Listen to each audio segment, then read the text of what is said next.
and welcome back to Healthy Living with BofA. Hope everyone is well and happy like I am. I'm your host, Betsy Adeyinka Akinlosotu.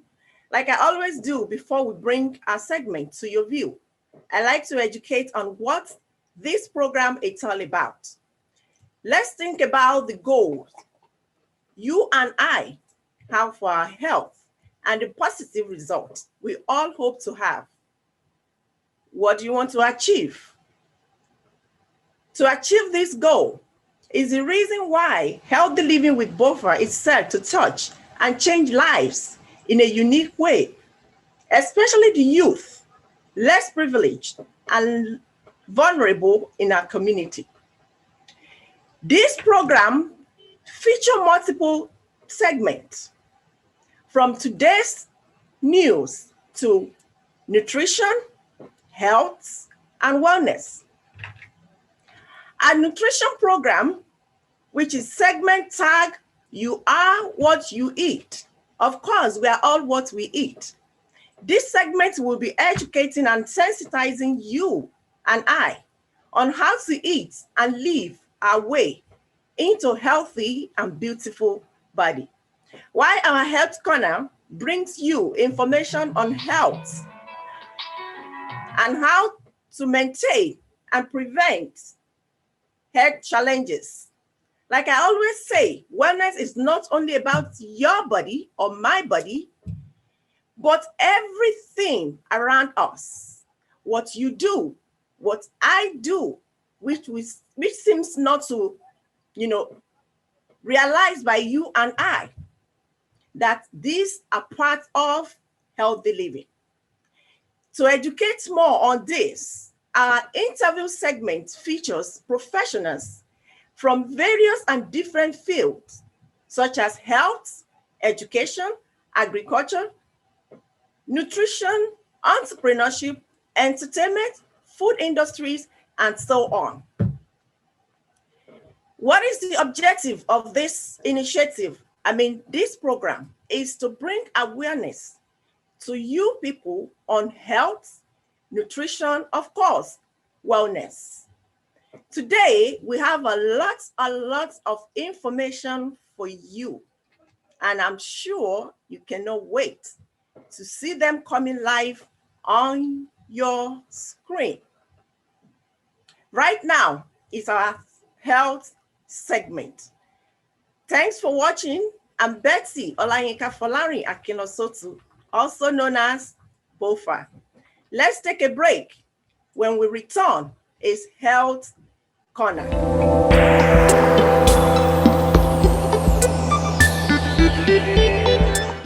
Hello, ladies and gentlemen. My name is Oluwabusala Akinlosotu, your host for Health Corner. Last week, we discussed the types of diabetes and the effects it has on your everyday life.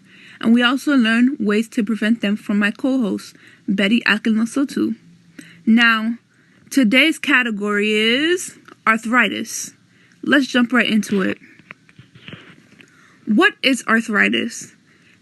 Arthritis is inflammation of one or more joints causing pain and stiffness that can worsen with age. Different types of arthritis exist, each with different causes, including wear and tear infections and underlying diseases. What causes arthritis? Cartilage is a firm but flexible connective tissue in your joints. It protects the joints by absorbing the pressure and shock created when you move and put stress on them. A reduction in normal amount of this cartilage tissue causes some forms of arthritis. Medication, physical therapy, and sometimes surgery helps reduce the symptoms and improves quality of life of those with arthritis. Therapies: hydrotherapy, stretching, massage, and acupuncture. Self-care: physical exercise, weight loss, tai chi, yoga, heating pad, ice pack, and cold press. Medication: non-steroidal anti-inflammatory drugs, steroid, analgesic, narcotics, immunosuppressive drugs. Surgery: hip replacement, knee replacement, and joint replacement. Now, let's look at our key takeaways. Number 1, arthritis is a severe disease that plagues people in everyday life that are just like you. This disease is treatable, but in order to be helped, you must want help. Now that we are all educated on arthritis, now I can send you over to my co-host, Betty Akinlosotu, where she will educate you better on how to prevent arthritis. I'm your host, Oluwabusala Akinlosotu, signing off. Have a blessed day. I love you. God loves you. And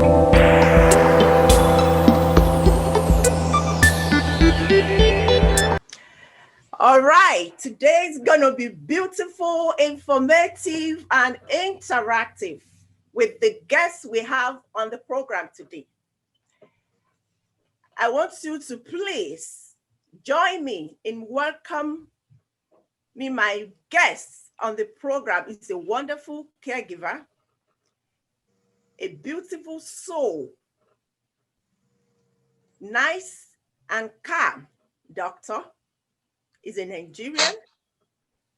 You and I would say most of you on this program know who I'm talking about. And it's Mr. Dr. Chief Adebaho Adeyinka. Dr. Adebaho is a successful, brilliant Nigerian-American pediatric doctor. He had his first degree in Nigeria at University of Ilorin, Kwara State. He traveled to Russia in 1999 to continue his study in medicine. Dr. Adeyinka completed his residency and his fellowship in US.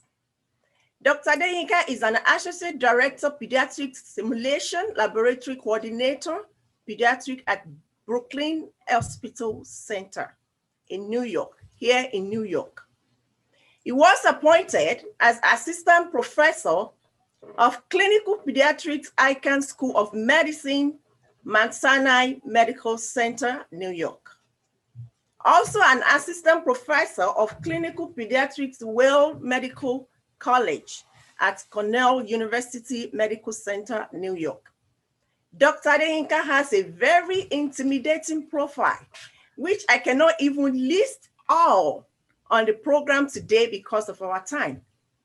Today, let us welcome our brother, our friend, our family, health caregiver, provider, Dr. Adebaho Adeyinka. Doctor, you are welcome on Healthy Living with BofA today. Thank you so much. You're welcome, sir. How has it been like?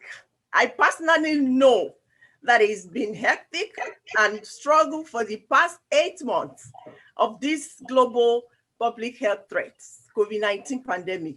Let's start from there.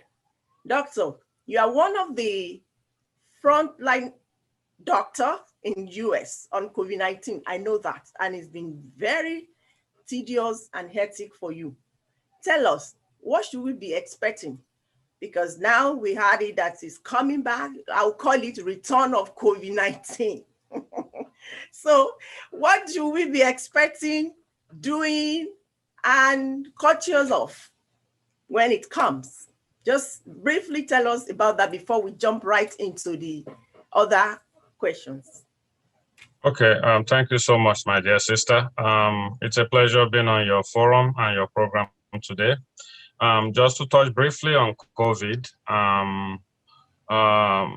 there is some misconception about COVID as it pertains to the adult population and pediatric population. Doesn't seem as if it affects children as much as it affects adults. The incidence and the mortality, relatively is less when you compare to the adult population. While there is overall increase in the number of COVID infection in the country, the rate of infectivity is getting higher. Doesn't seem to have affected pediatrics more. On the contrary, actually, we've watched a decline in the number of patients that are admitted in the pediatric unit, which a lot of people actually don't know. Part of this we attribute to parental fear of bringing their children to the hospital because of the fear of catching COVID. we kind of are doing kind of like a research project on that as to why while there's an overall increase in the number of COVID infection, infectivity, and rate of admission for adults, seems to us that in pediatric population, the number of admission we're seeing is actually falling. So what should we do, I mean, as adults, and what should we do as children as it pertains to this pandemic? Just to follow the CDC guideline, one, is to hand washing is actually very key here. But most importantly, in my opinion, is what is using barrier technique, meaning like wearing mask and also practicing social distancing. Those are the 2 or 3 key factors that actually prevent the rate of spreading the infection. And this is based on purely on science. We do not say, or we do not recommend that people should not do social gathering, but it's usually by CDC recommendation to minimize it to about 10 people or less if possible. Thanksgiving is coming right now. I think it's better to be safe than sorry. The danger here is that a lot of people are asymptomatic carrier of the COVID virus, and they will not have any symptom, but you can get infected. And those that are at risk, our elderly population, mostly our grandparents, grandfather, grandmother, those that have underlying condition or what we call in the medical terminology, pre-existing condition. What are these pre-existing conditions? People that have diabetes should be especially careful. Obesity is also a very high risk factor. If you have asthma, if you've been diagnosed with asthma, you should be extremely careful. If you have like an underlying immunological condition or disorder, you should also be extremely careful. So while we don't discourage people from meeting loved ones, we do encourage to at least practice social distancing and wear masks and then wash hands regularly with any regular disinfectant. So those are kind of the recommendation I have. I mean, thank you so much, Doctor. Viewers, you just listened to our guest, our doctor, who has experienced more than 20 years experience how to be conscious of this COVID-19 out there. We still need to keep on doing what we're doing, your mask on, and keep yourself healthy as well. Doctor, I won't ask you how long you've been in the practice, because I personally know, and I've known you for over 16 years as a very serious, dedicated, and a very industrious, hardworking person as a doctor. But can you please tell us, and I know you're a pediatrics doctor, you deal with children. Can you please tell us, when should we visit the doctor? I mean, taking our children. When is it require us to take our children to the doctor? Is it annually or quarterly or monthly? Thank you for such an interesting question. It's interesting in the sense that visits to pediatrician is actually broadly divided into 2 groups. There's well child visit, and then there's a sick child visit. The reason why this is done, and if you go to most pediatric offices, at least in the United States, is that you want to try to segregate the healthy kid from the sick kid. The risk of infection transmission kind of is very high when you don't do this segregation. So a visit to a pediatrician can be for a well visit, and then also for a sick visit. Okay, let's talking about we call it well child visit. Well child visit is for the pediatrician to follow up on 2 or 3 things, basically. One is to kind of make sure there is compliance with the immunization schedule, to check the growth and development of the child, to also check how the vision of the child is, to also check hearing for the child, and basically to do what we call anthropometrics, meaning that you are checking the weight, height, head circumference, and then to make sure there is nothing concerning as it pertains to that. So that is practically what is usually done in any well child visit. The American Academy of Pediatrics recommendation for well child visit is like the first one is after a child is discharged from birth is at 2 weeks. The 2 weeks is just to check on the child to make sure everything is going the way it's supposed to be. Okay. After the 2 weeks visit, then there's a 2 months visit. Here you start giving the child an immunization and doing all what I've mentioned in terms of checkup. 2 months, 4 months, 6 months, 9 months, a year, okay? After a year, which is 12 months, you do the 15 months visit, and then you do the 24 months visit. Optionally, you can do the 2.5 years visit. Some people will skip that. It's not absolutely necessary. The next is at 3 years, then 4 years, then 5 years, preschool. Then annually, after that, you you reach the teenager, like it's about 12, okay? Most of the earlier visits, as I told you, are associated, with giving immunization, and that is as it pertains to the well child visit, okay? Sick child visit is usually when your child has any condition or any illness that is kind of concern to you, then you can do with a pediatrician, you can schedule a sick visit, okay? Runny nose, congestion, child is having fever. Those are the things you just take for a pediatrician and to check. And then the sick child visit can be done at any time. I mean, there's no time specific, there's no specific time to do that. For most of our kids, if you are really concerned, like if this occurred in the middle of the night, you cannot reach your pediatrician, it's recommended you take your child to the emergency room. In my career, I've had the opportunity of working in the emergency room also. We do see a lot of patients that will come to the emergency room just because, the pediatrician office is fully booked and then they cannot get a sick child visit. So you can do that if you really want to, and then schedule your child to get a sick child visit. So those are what is recommended in terms of visit to see the pediatrician. During this visit, also, just to round up, if there is anything that is of concern to the general pediatrician, let's say the child is not, so these visits, the well child visit is you do a lot of screening for the child. Let's say you screen the child for speech, and there is speech delay, or the child is not speaking like the peers are supposed to speak, you do a referral. There's a federal program called Early Intervention Program you can refer your patient to kind of, so that you start, training and teaching them so that they don't lag behind their peers when they'll start school. Thank you. Good. Thank you so much for this information. The reason why I asked the question is I realize that a lot of people, especially in our community, Nigerians, they don't take their children to a doctor. They think when the child is sick, that is when he will go to the hospital or clinic to see the doctor. Now you just educate us more on that. And I believe that our viewers are listening and they will make correction if needed. Moving on, sir.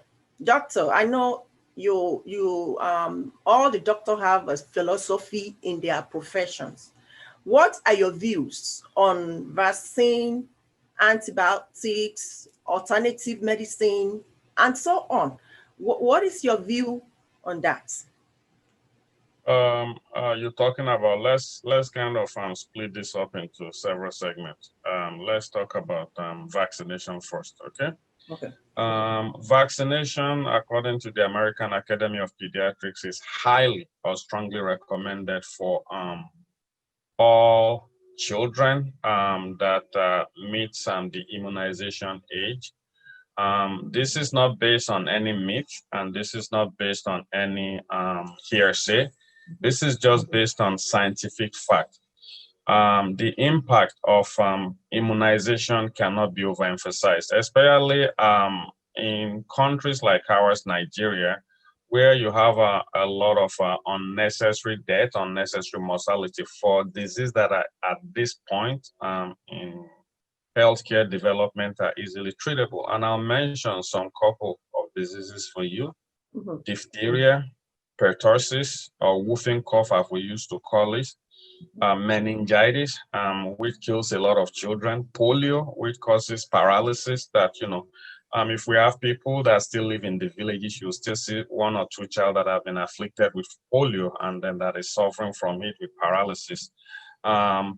Not to talk of other condition, pneumococcal infection, and that are all easily preventable. So in the United States and in most developed country, there is no federal mandate to giving immunization.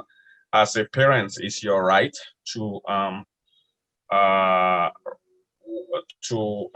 it's your right to determine whether your child needs immunization or not. But we strongly encourage all parents to get to let their children get immunization for one simple reason. It kind of it prevents unnecessary death, preventable death, I will say. And then again, I'll emphasize this has been proven by science and then not by any fiction at all. Okay, that has to do with immunization. So my recommendation is I highly recommend it. All right. So now, let me quickly announce this because I'm receiving a message that people cannot, ask questions because a lot of viewers, when it comes to health like this, and we have a professional person coming for this segment, they always want to ask questions. And let me quickly announce it. You see a number on the screen. That number you can call in to ask our guests your questions. If you are not on our YouTube or you're on Facebook, I'm quickly going to read out the number. Let me see if I have the number right here. It's right there on our screen. If not, I will bring the number out later. Please bear with us. We have to run through the questions. When we get to the question segment, we'll let you know. Thank you so much for watching. Doctor, now we've discussed about COVID-19, the immunization, and when to see the doctor, when to take our children to the doctor. Can you please tell us about the parenting strategies and child's emotional and social development? Okay. Parental strategy and child physical and emotional development. That's a little bit of a challenging question to ask because, as everybody's aware, parenting is not an exact science. Parenting depends on how you are brought up as a child, what your exposure is to. It also has a lot to do with your culture. It has to do with your profession. It has to do with your personal belief and also your religious belief. So on that question, it's a little bit of challenge for me to answer that. But here are some clear-cut facts that we all should be aware of. A child, I believe, is a gift from God. And part of our responsibility as parents is to give them the emotional support and then guidance that they need in the early stages of their life to be good people in life and to have a lot of values that are very important to living in a modern society. Children are different, and then they're also different personality. So one of the key things that I recommend is for parents, as parents, you need to have a very deep connection with your children. And even with me saying that with my busy schedule, that is a challenge for all of us because in the real world where everybody is out hustling, trying to provide, food and shelter for the family, we really don't have too much time to bond with our children or spend too much time with them. Half of the time they're in school, and then the other half, by the time we all get back from our job or work, we're all too exhausted. So we'll just, have you done your homework? Or, even sometimes you forget to ask that question because you yourself, from all the work you've done, you're exhausted. But there is a caveat to this. We really need to kind of create time to spend with our children. We need to study our children. Mhm. We need to listen to our children to kind of hear what their concerns or grievances are. This is especially more so for young girls when they are approaching that age, adolescent, when there is a lot of hormones shooting in their system and there's a lot of body changes taking place. So they need somebody to explain to them what is going on and then why these changes are taking place in them. I also strongly recommend you should always be very open about you should always have an open conversation with our children. Our culture, especially in Africa where we come from, speaking about sex or puberty is something that is considered to be an embarrassment. So for me, when my daughter, who is kind of 15 going on to 16 now, when she started when she started what we known as, there are three phases they go through. But when the last phase is actually the menarche, when they start having menstruation. Normally the first one is breast burden. That's the first thing that usually will occur. Sit down, explain to her what this is. These are the changes taking place in your body. I mean, you start seeing some blood, there's something called menstruation. That is what a woman goes through, at some phase in your life. It's not forever. Also, that just shows you're in a reproductive age. You have to be very cautious. You have to teach them about cleanliness, how to use sanitary pads. And this is not a job for the women alone. I mean, our culture is that, okay, it's for women, let them discuss it. So I think it's dual parenting where the father and mother has to share this. So all these are very important. So to kind of summarize, because of our limitation in time, is you need to always have an open and honest relationship with your children, just like with anybody. Good. Thank you so much. The reason why I asked that question is, we are busy in the US, especially in this US. Our hands are so busy with one thing another, one another. Now, I want you to look at it in this way. What should I be looking at or looking out for in my children before I bring my children to you as her or is pediatrics? What should I be looking out for in my children? I understand that period, puberty age and stuff. That is my responsibility to take care of that, to put them through, to educate them. But when it comes to bringing my child to you as his or her doctor, what should I be looking out for? That's a very important question. And then this goes on to a segment where I'll call developmental and behavioral medicine. There are actually people that are trained in that aspect of medicine. So what is behavioral and developmental medicine? For some of us that have done psychology and sociology, there is the Erickson model of child development. A child passes through several phases of development. And there are some expectation in a child, as that will ask parents. For those that do general pediatrics, that is your child doing this. If your child is not doing this, then that is a concern. Okay, starting from infancy, let's start from when you do your first visit for the child. Okay, is the child, peeing very well, using the bathroom very well? We expect. So I'm going to split it a little bit different. I have to talk a little bit more about this, split it. There is what is known as fine motor skill, gross motor skill, and also hearing, and then also vision. So the expectation is that like a 6 months old will be able to sit with no support. You'll be able to sit with no support. 6 months old, your child is not is still not able to sit down with no support. 7 months old, 8 months old, that's a problem, actually. Okay, that's one thing. Whereas the expectation is that about a year, about 9 months, a child should be able to stand up without support. Okay, and by a year, should start walking.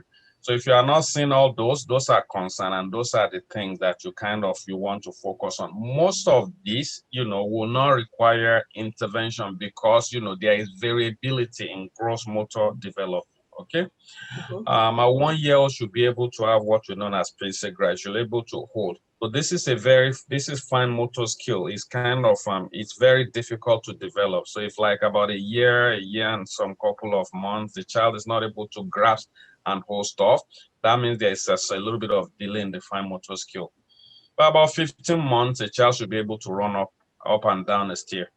Mhm. We expect like by 9 months old, a child should be able to say mama, baba, tata, stuff like that. Like about 9 months old, Okay.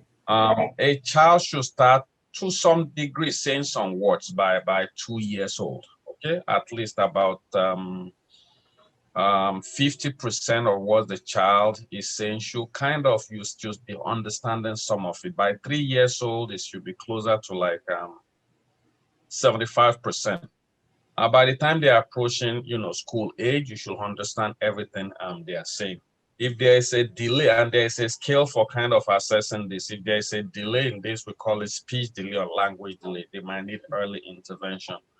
Also, we expect a child, that is very young, like they should start tracking. Tracking is following with your eyes, by about 3 to 4 months. So if by 3 to 4 months they are still not tracking, that's a problem.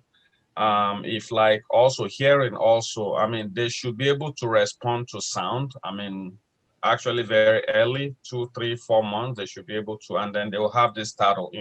So if a child, you are screaming, everybody is just there, not doing anything. So those are things that should be kind of concerning. So that has to do with fine motor skill, gross motor skill, vision in terms of tracking, being able to track and identify objects, and also with hearing also. The majority of the problem with language delay or speech delay is probably because the child is not hearing very well. So if we notice that a child, is not speaking as it's supposed to speak, or is not hearing and is supposed, is not speaking, the percentage of words that the child is speaking is not enough for the age. Part of what we do is screening. Might not be hearing very well. For older kids, it's more complicated. So if a child is approaching adolescence, there are some kind of things we expect to hear from them.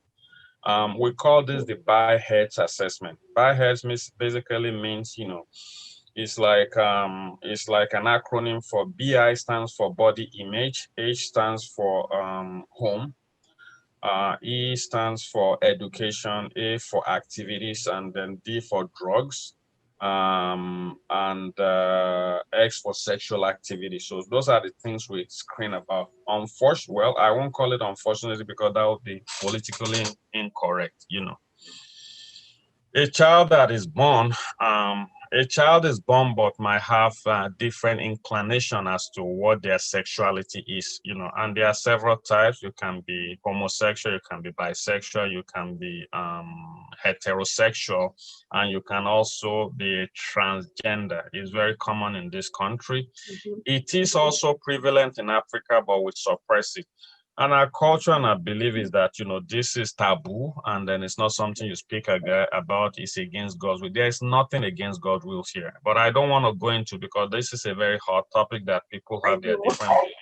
Exactly. So, yeah, but, you should screen a child for, what is their sexual preference also, what their sexual orientation is. Wow.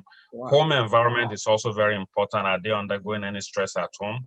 Sexual activity, you should ask your child, if they're actively engaged in sexual activity. Part Mhm. of this is the less you speak about it, the more they are prone to make mistakes.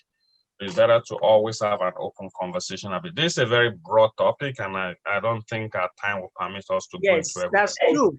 You're right. Thank you so much for this information. Let me quickly tell our viewers that you can call 347 if you are outside US. You can call this number +1 347 613 5485. If you can call directly, it's okay. If not, to save the cost, you can call my WhatsApp. I'll put you on for our guests to answer your question. Thank you for being with us on this program. Doctor, let's go to diet development. We all know that we are all what we eat. And this has nothing to do with age, regardless of your age. It's what you eat, that's what you are. So now, is there any special nutritional needs requirement for a child? If there is, can you tell us? Again, pediatric is, thank you so much for that question. Pediatric is age-based. So there are, as depending on the kind of condition a child has, there are some needs for some special diet for some categories of patients. If we go to the extreme end at the beginning of life, there are some patients that are born premature. They need higher calorie relative to other children. And so their caloric intake has to be higher for them to catch up in weight. So there are several formulas that have higher calories that you can actually give the child, for feeding. It is strongly and highly recommended by the American Academy of Pediatrics to exclusively breastfeed. So exclusive breastfeeding is what is recommended. Bottle feeding is not really encouraged, and in the United States, they have lactation specialists that will train mothers on how to use the best breastfeeding technique, and these are for younger, the period when you breastfeed. As a child they grow older, you start introducing solids into their food. This usually like at around 6 months when you start introducing cereal into their food. And then, when they're approaching school going age, is always better to encourage and then encourage balanced nutrition, nutritious diet. What is a balanced nutrition diet? A balanced nutritious diet is a diet that contains adequate amount of protein, carbohydrate, and then fat. It is highly recommended, and actually that the bulk of the food should be made up of fruits and vegetables. For one simple reason, there's a lot of vitamins in fruits and vegetables. There's a lot of micronutrients in fruits and vegetables.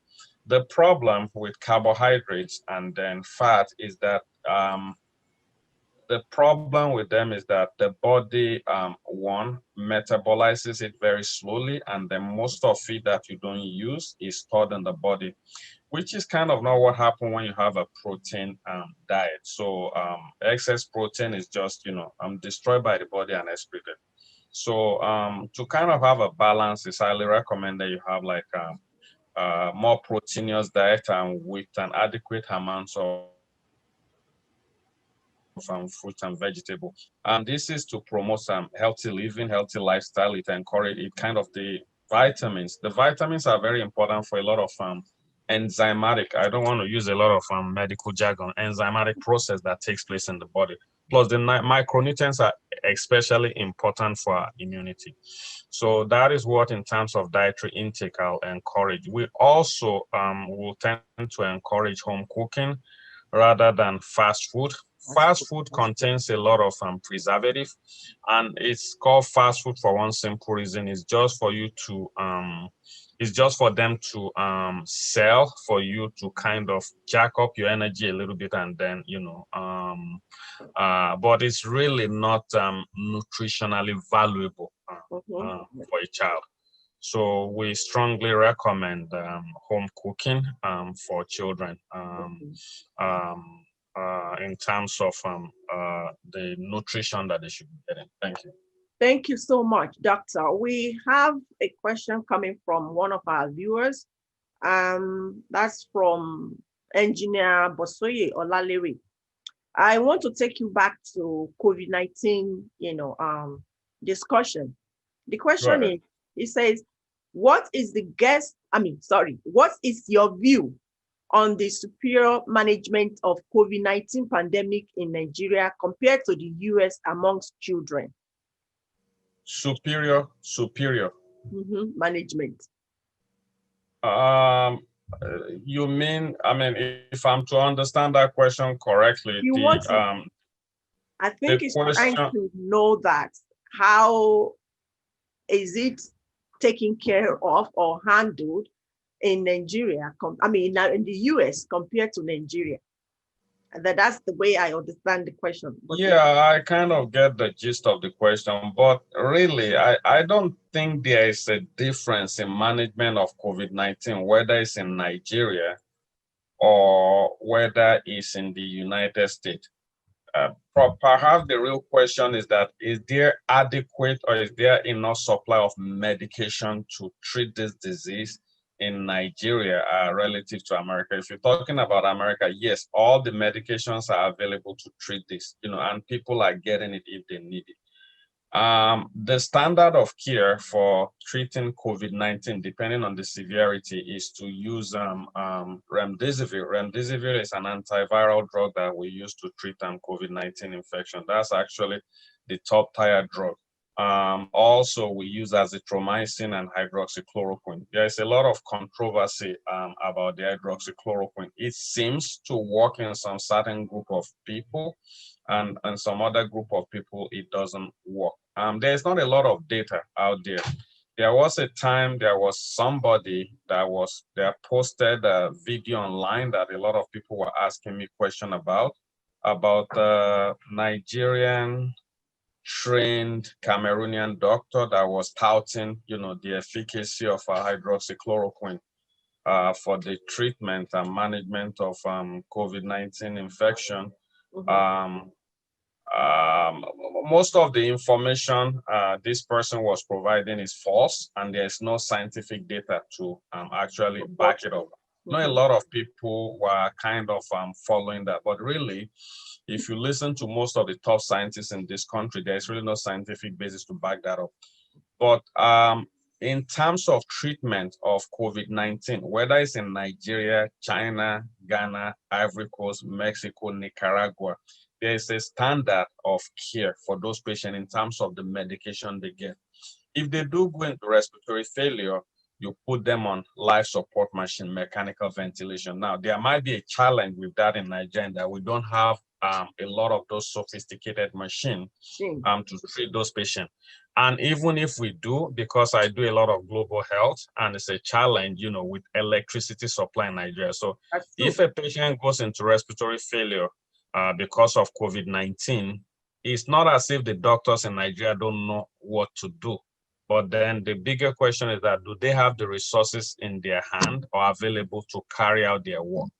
You put a patient on, you intubate a patient, that is putting a breathing tube down the tube, and you hook them up to a machine in a teaching hospital, a general hospital. And then, NEPA as usual takes off the light. The patient will die, obviously. So that is why there might be more mortality in Nigeria relative to the United States or other developed countries. It's not because they don't know what to do, they just don't have enough resources in their hand to handle the situation. Wow, you're right. Thanks for answering that question. And I believe our viewer, Engineer Bosoye, get it right. Moving on. Let's now move to movement, and that is physical activity. I have one question for you right there. And the question is, should there be any physical activity for a child? The reason why I'm asking this is our foundation serves persons living with disability, and we have a lot of children in this, in this group of people, in this community.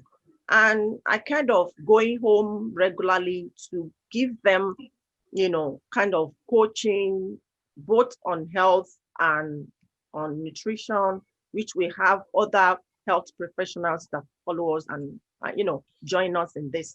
And should there be a physical activity for a child? If yes, how much physical activity should a child get each day?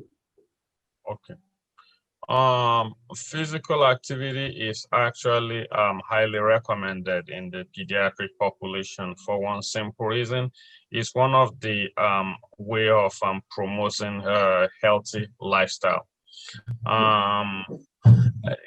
Again, there is a lot of myth, and there is also a kind of culture as it pertains to this. Living in the United States, as you see children, is quite different from living in Nigeria. By the way, in my opinion, children in Nigeria get as much physical activity as they can get, to some degree, and I'll explain to you the reason why. I don't think it's changed because I still go to Nigeria regularly. Most of us still walk to school. And Most that's young considered kids, physical activity, though. that is a lot of physical activity relative to here, where even if a school is around the block, you'll have kids, being picked up by school bus.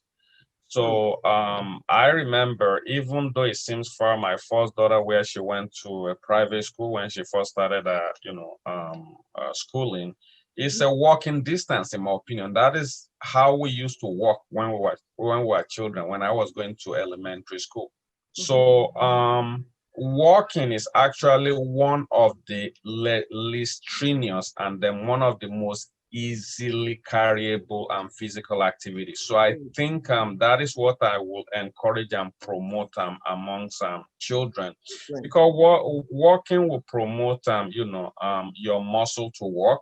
You are not actually doing the highs and low where, for a short period of time, you just go to the gym and do exercise, you burn a lot of calories away, and then, you accumulate that calorie again. Because walking is like an everyday activity. So that's one of the things I actually encourage. Just regular walking, as is recommended for adults. So it's recommended for children. I do that also a lot. I'll find time to walk around. Also, one of the things that I will encourage, and again, because of our condition in Nigeria and Africa in general, we tend to do that without actually knowing it. Okay, in a high rise, if somebody works in a high rise, 5, 6 stories, most of them don't have elevators. So you have to walk up and down the stairs. So unconsciously, you don't know it, but you are doing some physical activity for yourself. Here in the United States, it's the opposite. The elevator is in all high-rise buildings. Any building more than 4 or 5 stories, we usually have an elevator. For me personally, when I'm at work, it's an habit I've inculcated right now. I just use I walk on the 5th floor, so I just walk up the stairways every day.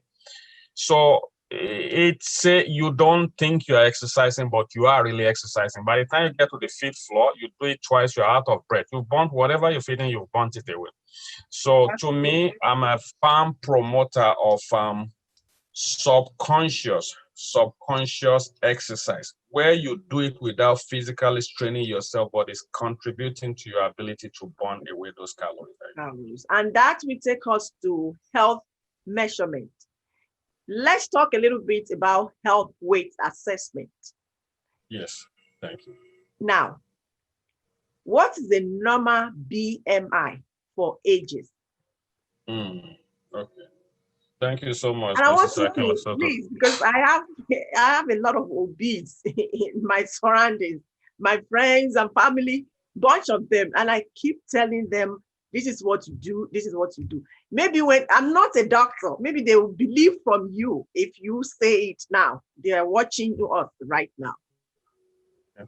Go ahead, sir. Thank you so much for that question. So first and foremost, we have to understand this concept about BMI. So what is BMI? BMI is an acronym for Body Mass Index. Body mass index is basically the ratio of your weight in kilograms, some will use pounds, to your height in meters squared. Okay? Why did they come out, or why did scientists come out with that idea of BMI? For one simple reason. Okay, if you take somebody that weighs 80 kilograms, but it's about 1.2 meters in height, and you take somebody that is 80 kilograms and is 1.7 meters in height, okay, there is a big difference in their BMI. The shorter person will have a higher BMI. The fact that you might think that the taller person has a lot of weight, his height has compensated for that. So that is where the concept of BMI comes into being, is to compensate for the weight gain based on height so that there is a proportion between between both. So so BMI is an accurate assessment of it's an accurate assessment of how the weight of a person is related to the height. And it's actually a very good statistical measure for determination of whether somebody is underweight, overweight, obese, or morbidly obese. Okay? So in the United States, let me talk about pediatrics and then I'll talk about adults also. So in pediatrics, so we have a chart. So any patient admitted, regardless of the condition for admission, will have a BMI. BMI usually is done from the age or in pediatrics from, you don't do it for younger kids. You know, you start from 2 years to 18 years as it pertains to pediatric. 18 years and above is for adults, okay? So if you really look at the graph, and then for those that are really interested, and you can do yours actually, also, if you look at the graph, you know, there is what is known as percentiles. What are percentiles? And I want our audience to really understand this very well. Percentile is that not human beings, we all come in different shapes and sizes. So the percentile is to give a wide distribution for the BMI. So you can be at the 5th percentile, the 6th percentile, the 7th percentile, the 8th percentile, the 9th percentile, the 10th percentile, 99th percentile, 100%. What does that mean? So this simply means that, you know, at a particular percentile range, you, those people, I mean, the people below that, you know, kind of maybe weigh less than you, and a percentage above that weigh more than you, okay? So let's say somebody has a BMI, I'll just pick a number. Let's say like a 30-year-old woman has a BMI of about, you know, 40, okay? 40 means that you are above the 100th percentile. So meaning that, you know, you are grossly overweight, like nearly in that range of your age, you know, most people or almost everybody have a BMI that is below yours. Okay, I'm hope I'm making some sense with this. Okay, yes. Now let's go further and then talk about what is a normal BMI. The way BMI is that usually if you calculate the number, roughly is between 18 to 24. 18 that's to 24. Children, right? Yeah, that's for children. In adults, it's a little bit higher. So, and I'm going to talk, you know, because that's what I'm mostly familiar with, you know, in pediatric population. So normally, the BMI, if you are, if you're like around the, your BMI is about 18, that will kind of fall within normal range. If it's also around 24, that will fall within normal range. So what is considered to be underweight, you know, if your BMI, if you plot that number, so it's like a graph like this, and then you plot it, and then you put your number based on your age, it will fall within a certain percentile, okay? If your weight or your BMI falls around or below the 5th percentile, that means you are probably, you know, underweight, okay?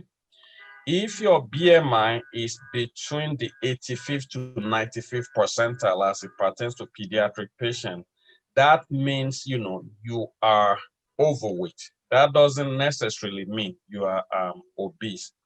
Okay. If your BMI is above the 95th percentile, then you are obese. And then there are certain categories of obese. You have mild, moderate to severe obesity. Anything like above 30, you know, in most age range is considered to be abnormal. You can do a simple calculation, just go online, know your weight, know your height in meters, okay? Know your height in meters, and then just ask it to calculate for you. There are several apps or several, you know, and it will just tell you. And the good thing about this is that it not only tell you, it will tell you under what category you fall into. That's right. it was very surprising for me. I'm a little bit overweight for my height. Me So too. the From fact my that you look, yeah, the fact that you think you are slim doesn't mean you are that's true. you are not Mm, overweight. well, Okay. that's Now, true. one thing I also want to mention that we also have to be aware is that there is a little bit of variation in this. When the BMI was developed, and as it was developed for people in the Western world. Different cultures have different body habits. So this was based using number for a Caucasian population. They populated a lot of people and then they use it. There has not been any statistical data to kind of pull, like, for example, Nigerians and then kind of determine BMI and then find what is appropriate. So all this is based on what was done on Caucasian population. But regardless, it still transcends and Mhm. it's still applicable. So if you're obese, you are just obese and then just kind of work on it and then watch your health. Okay. Okay. Simple way to calculate, just go online, put in your numbers and then calculate it and it will tell you. I mean, there are several links that I can send to the host that can be used for this. It's all online on Google.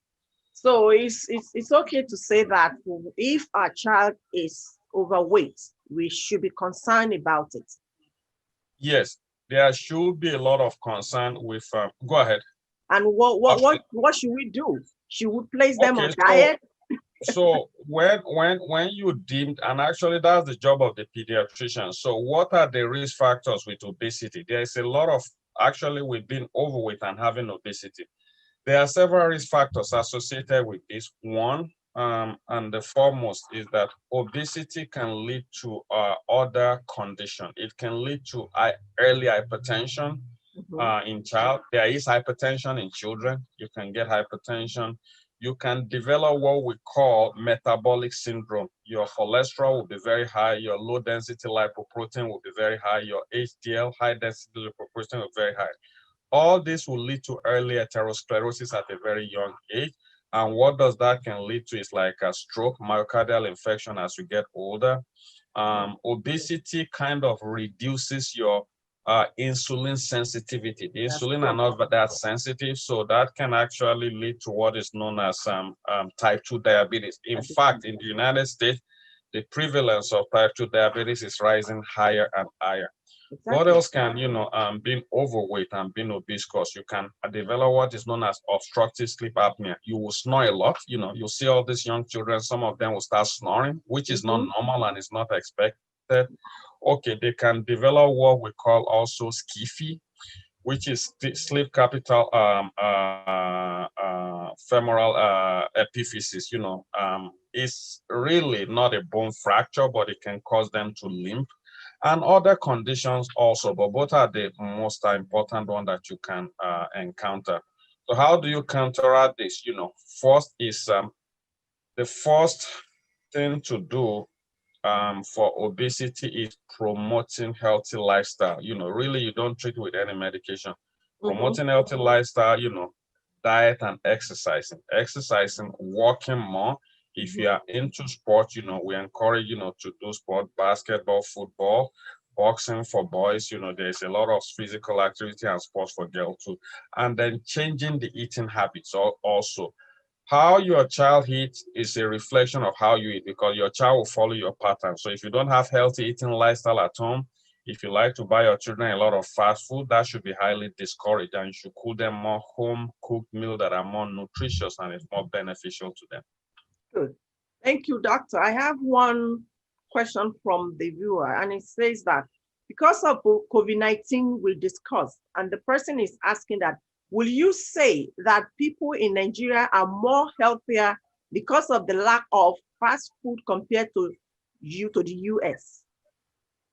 Hmm, I won't say so, because if you really, first of all, I mean, that is a paradigm that is really changing.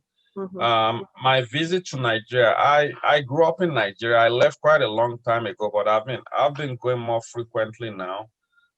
You see almost all the fast foods that we have in Nigeria, no, that we have in the US, also in Nigeria. You will see Domino, there's McDonald's, you'll have Eddie King Burger, those are fast food joints. I mean, it's not as rampant or it's not as is not as rampant as you have in the United States, but it's there. And more people, is the cool thing to go to a fast food restaurant. Most of these fast food restaurants, regardless of how nice and then attractive the food is really not healthy because most of them are processed food with a lot of preservative. Now, let's put that aside and look at some of the fast food. So fast food joints in Nigeria that kind of serve authentic Nigerian dishes. If you have the opportunity of tasting some of those food, you will vomit if you really kind of it's tasty, but the amount of salt that they put into it to make it more attractive to the is horrendous. Yes. And one thing they like to use a lot here and in Nigeria also to make the food tasty is monosodium glutamate. They use it a lot. You know, it's a very unhealthy salt. So I won't say our food is healthy. You know, there's some good stuff in a national cuisine that is good, but there's also a lot of stuff that is bad. Some of our food or preparation of especially the Yoruba, even Igbo and other cultures, palm oil. I mean, it's not the healthiest, you know, palm oil that we use in a lot of our, I mean, you can attest to that, you're a dietitian yourself. It's not actually the best, but we use that. So, and then you see the same rate of, you know, atherosclerosis, you know, stroke, hypertension. It's also very prevalent. A lot of people use, you know, a lot of salt in their diet, actually, in Nigeria. True. That's Nigerian for you. They use a lot of salt and also vegetables, red oil. Yes, palm oil, palm oil. Yeah, it's going to be floating like you don't have nothing underneath. So, yeah, and then you see you have to skim it off, you know, but that is if you go to most of this mama food joint, that's what you see, you know. That's true. The mama and then the shaki and their They body have no protein, no floating in a river of palm oil. Thank you so much, doctor. It's been wonderful. And lastly, can you just give us advice as parents in, you know, to round it up? What is your advice for us, especially this time that our kids are online, you know, home learning? Just give us a random advice. Thank you. Thank you so much for giving me the opportunity to participate in your forum. It's been a pleasure and an honor, and I hope I'll be able to serve in this capacity as time goes on. We are living in a different world. It's a different world for every one of us, for those that are in Nigeria, for those that are here. You know, our parenting has actually extended to actually being home tutors for our children. We wake up, we send our children to school, the teachers deal with these children for about 6-7 hours in a day, then they come back, and in our mind, you know, all this is done. But right now, we have to supervise these children, and it's not as if these children that we are supervising, they are doing like virtual learning, you know, they're on Zoom. I mean, even though attendance and rosters are taken, but it's not the same. So my advice as parents is for us to be more aware about the positives and negatives of this. The positives about this is that actually is virtual, and then it's a little bit more convenient if you look at it. But then it's also fraught with a lot of problem in that, you know, especially for the younger kids, you know, they get distracted easily. And there's really no way for a teacher that is doing virtual learning for about 20 pupils to actually keep a tab on everybody that you are watching the video screen. You'll do your job and you leave. So as parents, we need to be more cautious about this. For the younger kids, some people will recommend because you also have to work, you know, to provide food for your family, to get an extra video. I have 1 or 2 or 3 people that actually have a video that will monitor as the children are doing their homework. Because once they know nobody's watching them, they can switch off the screen and then they won't do that. So that's a challenge for a lot of parents, you know. And then, you know, how do you juggle between your work and then also trying to do homeschooling for your children? So it's a challenge, but, you know, it's a paradigm or it's a new norm that we're all dealing with. So better supervision, have a dedicated time, to speak to your children after the end of the day to kind of learn what they've done, just the same way we are doing it when they are still attending school. Yeah. This might be the norm for the year coming, but because I believe, the spike in COVID is still going to go higher as we approach, at least in the United States, winter. So the expectation, always hope for the best, but prepare for the worst, Just expect that for this year, our children might end up not going to school and will pass this academic year by just doing virtually learning. Prepare for it very well. Use some online resources for your children, and then go online, research, and then find out how other parents are dealing with it, because every parent's story is different. This is even more challenging for single parents, especially in this country. That's you true. know so that is my advice, and then hopefully God will protect all of us and keep us safe. Thank you so much, Doctor. This is all for today on interview segment with our experts.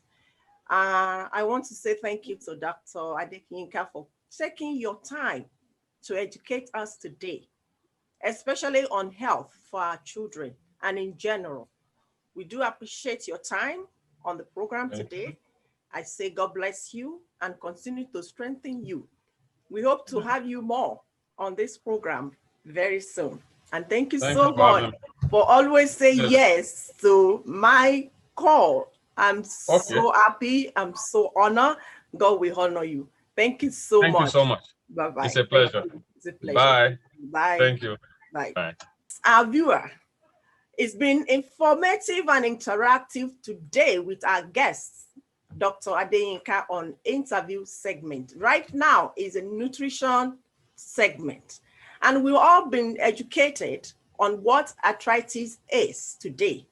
Let's look at the foods that reduces and prevents this inflammatory disease called arthritis. Food is medicine. We all know that. For some people, it is medicine. And for those of you that have a chronic inflammatory disease, it will help you in one way or the other.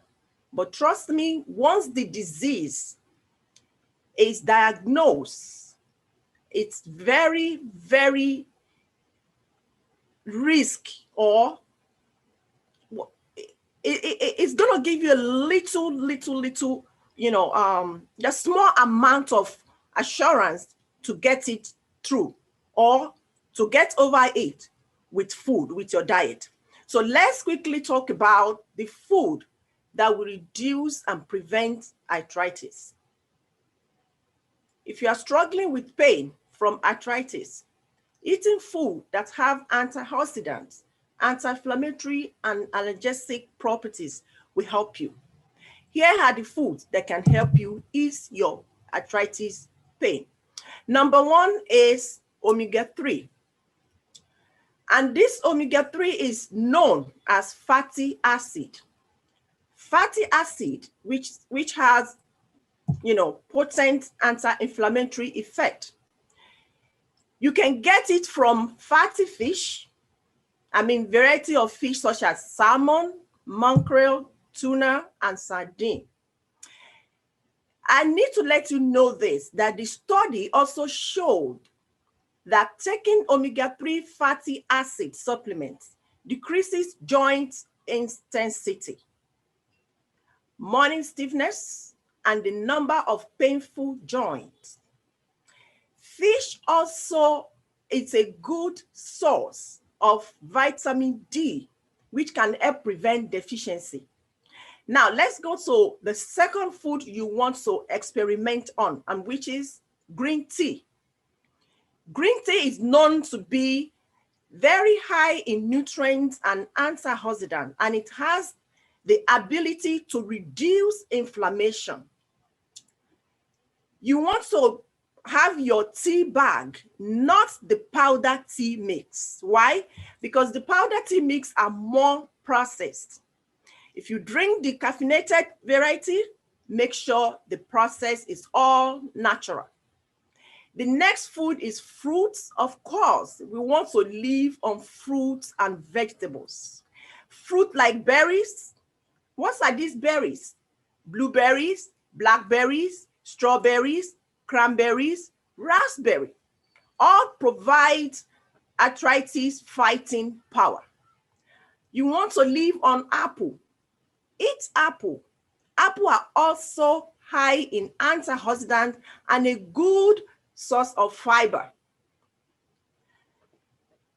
We have one fruit. I'm not sure if you can get it in Africa. It's called pomegranate.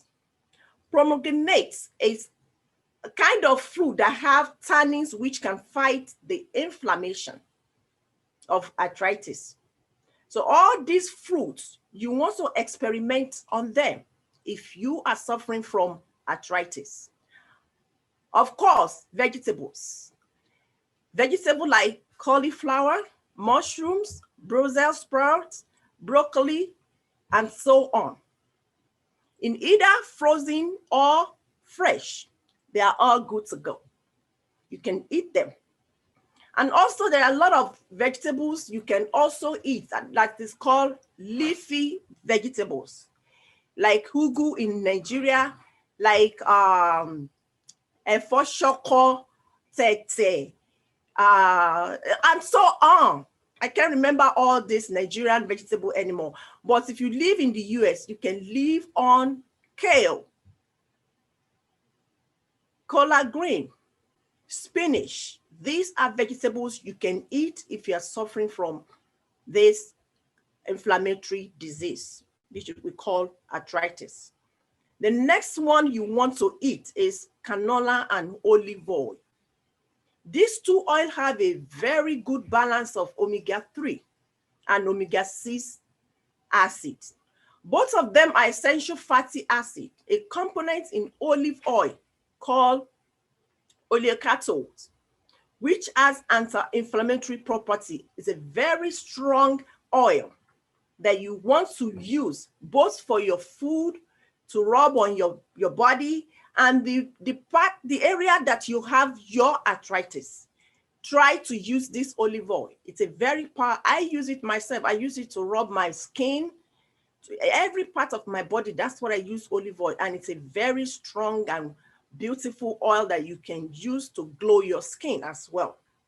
The next one is ginger and turmeric. We all know that ginger is an anti-inflammatory property. Scientists even recommended it. To take it daily, weekly, monthly, whichever way you want to take it. Take it. It's a very good root. Ginger and turmeric, very powerful property. And I advise you take small amounts of ginger if you have an upset stomach as well, to help you settle the ache in your system. The next one I'm going to talk about is nuts. I live on nuts. My food is nuts, grain, vegetables, and fruits. All nuts are very high in protein, low in saturated fats, and contain no cholesterol, unlike animal proteins.